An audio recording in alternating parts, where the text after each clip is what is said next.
क्लेशोऽधिकतरस्तेषाम् अव्यक्तासक्तचेतसाम्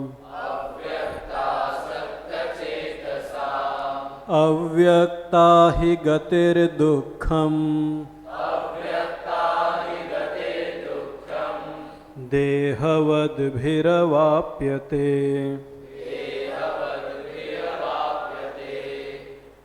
गीता ज्ञान यज्ञ के इस सत्र में आज हम 12वें अध्याय का 5वां श्लोक ले रहे हैं।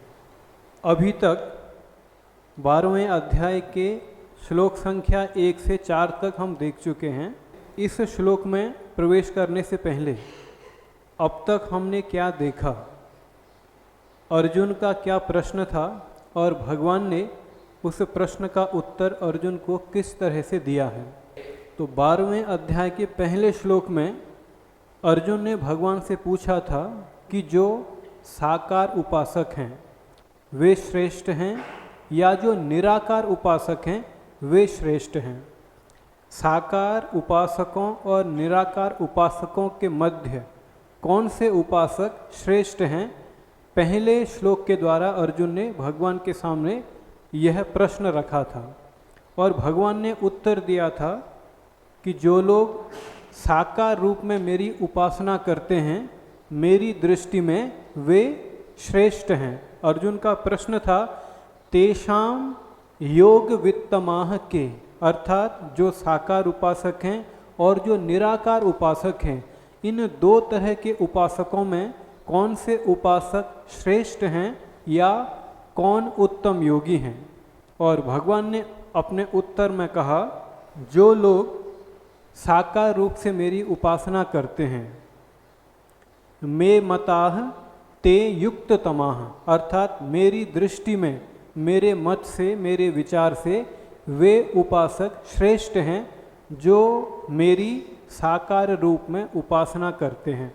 अर्जुन का प्रश्न था कि कौन से उपासक श्रेष्ठ हैं और भगवान ने अपने उत्तर में कहा कि मे मताह ते युक्त तमाह, अर्थात जो साकार उपासक हैं मेरी दृष्टि में वे श्रेष्ठ हैं, वे ही उत्तम योगी हैं। और फिर भगवान ने कहा कि जो निराकार उपासक हैं वे निराकार उपासना के माध्यम से मुझको ही प्राप्त होते हैं। तो यहाँ भगवान के दो कथन हैं। पहला कथन है जो साकार उपासक हैं, अर्थात जो भगवान की साकार रूप में उपासना करते हैं, तो भगवान उनके संबंध में कहते हैं यह सह माम एति पांडव, हे अर्जुन जो मुझ वासुदेव की साकार रूप में उपासना करते हैं, अर्थात जो साकार रूप से मेरी उपासना करते हैं वे अपनी साकार उपासना के द्वारा मुझको ही प्राप्त करते हैं।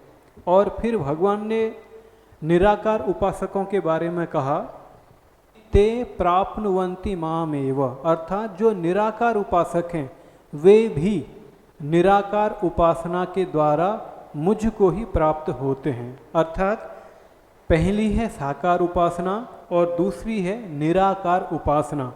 भगवान कहते हैं कि जो साकार रूप से मेरी उपासना करते हैं वो भी मुझको ही प्राप्त होते हैं, यह सह माम एति पांडव। और निराकार उपासक के संबंध में बोलते हैं कि जो निराकार उपासक हैं वे भी मुझको ही प्राप्त होते हैं, ते प्राप्नुवन्ति माम एव। तो यह भगवान का निष्कर्ष है कि जो लोग साकार रूप से मेरी उपासना करते हैं अंत में वे मुझको ही प्राप्त होते हैं और जो निराकार उपासक हैं वे भी मुझको ही प्राप्त होते हैं।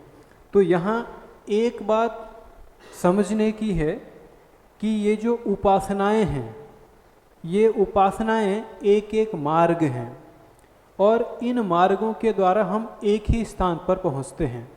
तो हमारे रास्ते अलग अलग हो सकते हैं, हमारी विचारधाराएं अलग अलग हो सकती हैं, लेकिन ये रास्ते और ये विचारधाराएं जिस गंतव्य की ओर हमें लेके जाती हैं वह गंतव्य एक ही है।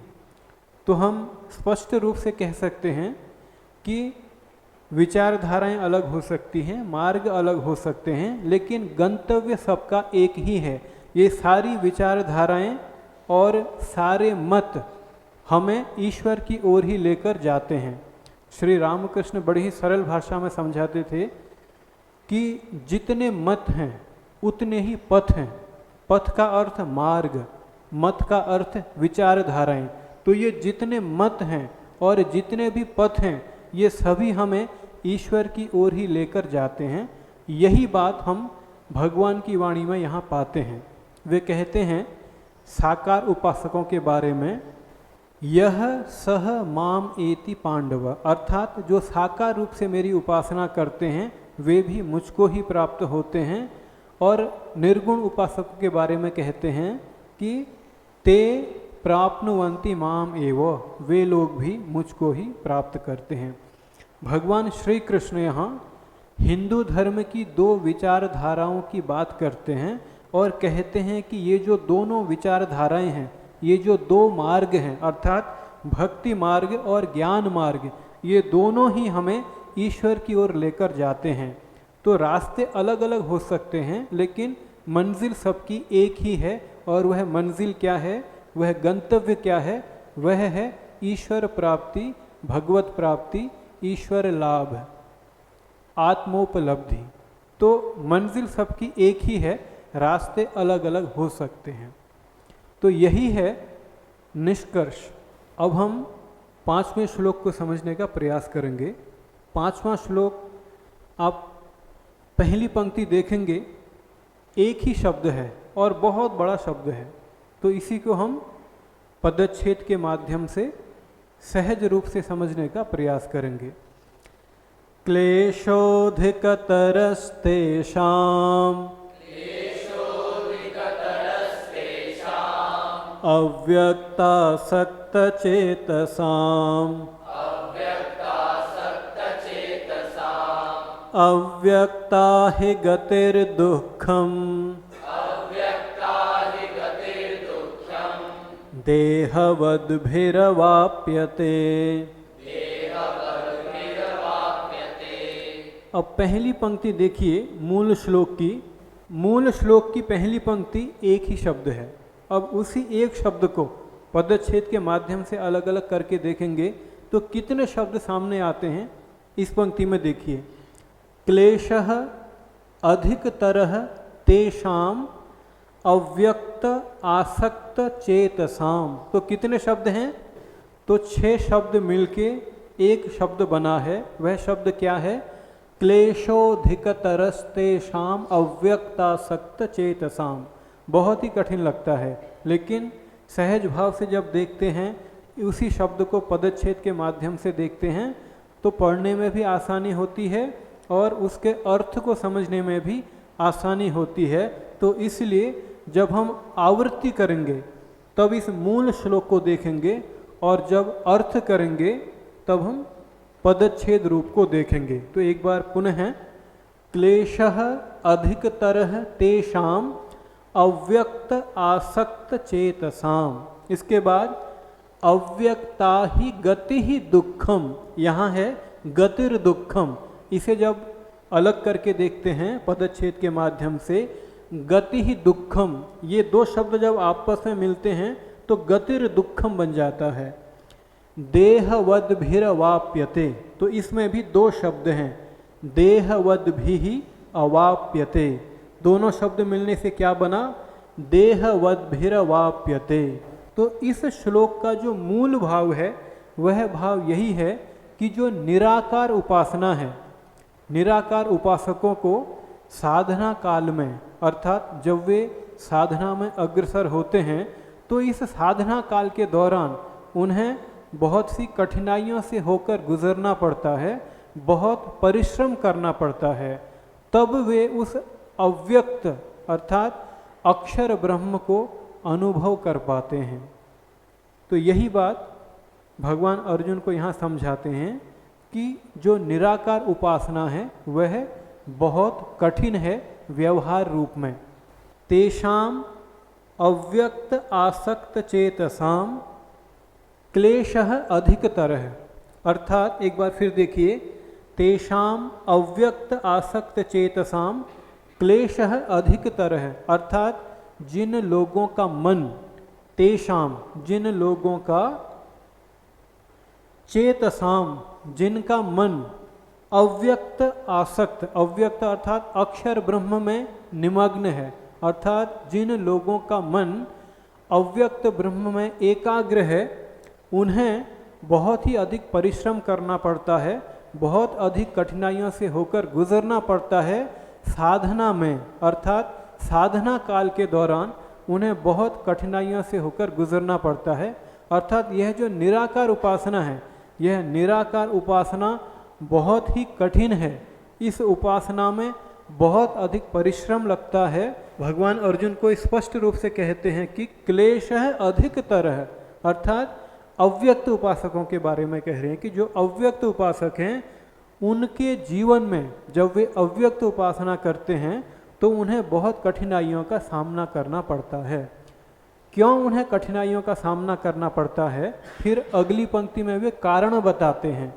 ही देहवद्भिः अव्यक्ता गति ही दुखम अवाप्यते, अर्थात जो देहधारी हैं, अर्थात देहाभिमानी जो हैं, उन्हें अक्षर ब्रह्म की प्राप्ति में बहुत कठिनाई होती है, क्योंकि जब तक देहाभिमान बना रहता है। अब यह देहाभिमान क्या है कि खुद को शरीर समझना, यह शरीर ही मैं हूँ, जो ऐसा समझता है, जो ऐसा मानता है, वह देहाभिमानी है। अर्थात मनुष्य जब अपने को केवल शरीर समझता है तो यह देहाभिमान है। और भगवान कहते हैं कि अक्षर उपासना के माध्यम से, अर्थात अक्षर ब्रह्म की उपासना से सिद्धि लाभ करना बहुत कठिन है, क्योंकि यह जो देहाभिमान है यह कभी छूटता नहीं है। हम हमेशा खुद को केवल एक शरीर ही समझते हैं और इस शरीर से ही जुड़े रहते हैं। तो यह शरीर से जो लगाव है, यह शरीर से जो हमारा एक संबंध है, वह कभी टूटता नहीं है। तो इसलिए यह जो अक्षर ब्रह्म की उपासना है, यह उन लोगों के लिए नहीं है जो देहाभिमानी है। तो इसलिए यदि कोई अक्षर ब्रह्म की उपासना करना चाहता है तो सबसे पहले उसे इस देहाभिमान से ऊपर उठना पड़ता है, तब वह व्यक्ति अक्षर ब्रह्म की उपासना के योग्य होता है। अक्षर ब्रह्म की उपासना उसी व्यक्ति के लिए सहज हो सकती है जो व्यक्ति अपने देह भाव से ऊपर उठ चुका है, क्योंकि भगवान यहाँ स्पष्ट रूप से कहते हैं कि यह जो अव्यक्त ब्रह्म की उपासना है, अर्थात अक्षर ब्रह्म की उपासना है, यह बहुत कठिन है। इस उपासना में व्यक्ति को बहुत सी कठिनाइयों का सामना करना पड़ता है, क्योंकि यह जो देहाभिमान, अर्थात हम इस देह से जुड़े हुए हैं, इस देह के साथ हमारा संबंध टूटता ही नहीं है, इस देह के साथ हमारा संबंध छूटता नहीं है। इसलिए यह अक्षर ब्रह्म की उपासना, यह अव्यक्त ब्रह्म की उपासना इसलिए इतनी कठिन होती है। तो फिर से एक बार देखेंगे, क्लेशोऽधिकतरस्तेषाम् अव्यक्तासक्तचेतसाम् अव्यक्ता हि गतिर्दुःखम् देहवद्भिरवाप्यते।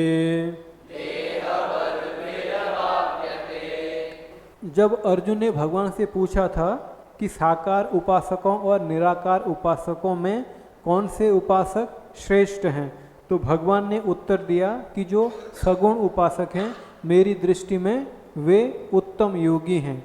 और फिर निर्गुण उपासकों के बारे में कहा कि जो निर्गुण उपासक हैं, वे भी निर्गुण उपासना के द्वारा मुझको ही प्राप्त करते हैं। तो निष्कर्ष में हमने यही देखा कि जो भगवान की साकार रूप में उपासना करता है वह भगवान को ही पाता है, और जो भगवान की निराकार रूप में उपासना करता है वे भी भगवान को ही प्राप्त करता है। तो निष्कर्ष क्या हुआ, जिस किसी भी उपासना पद्धति को अपनाएं तो गंतव्य हमारा एक ही है।